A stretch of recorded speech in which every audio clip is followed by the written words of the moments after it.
In this example, I'm going to use implicit differentiation twice to go ahead and find the second derivative of this equation. Then I'm going to try to use some back substitution with my first derivative to clean up my second derivative and write it totally in terms of x and y. Okay, so let's go ahead and do the first derivative here, and we'll do it implicitly. So we'll go term by term. Looks like the derivative of x squared is 2x.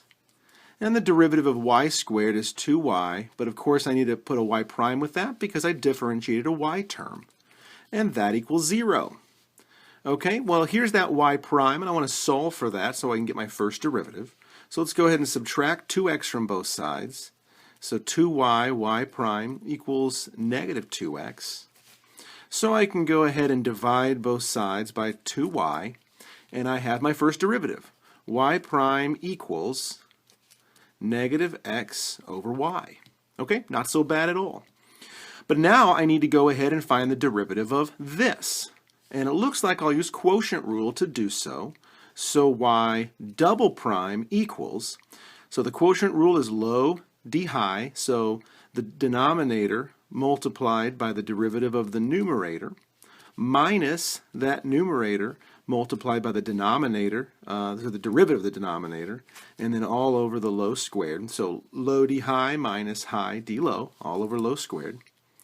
And we can go ahead, if you want to now, or we can clean this up a little bit and do it later, doesn't really matter. But I need to exchange this y prime for this negative x over y, so I can write this second derivative totally in terms of x and y. So y double prime equals negative y, I'll do a little swoosh swoosh, plus x times negative x over y, all over y squared.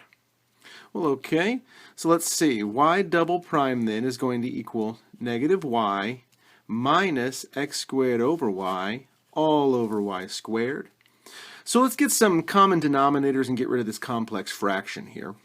So I can multiply this first one by y over y. So I'll have negative y squared minus x squared all over y.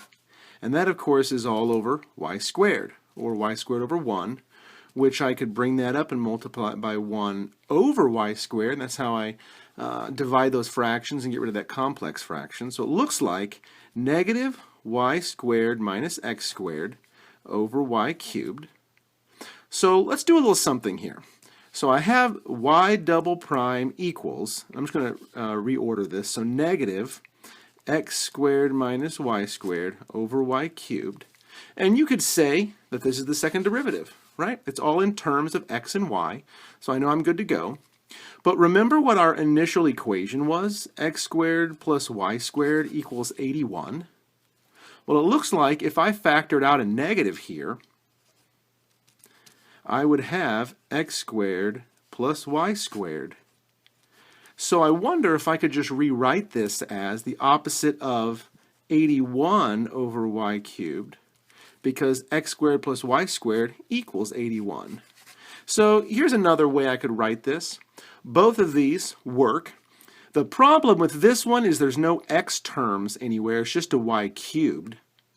But anyway, second derivative, and there you go.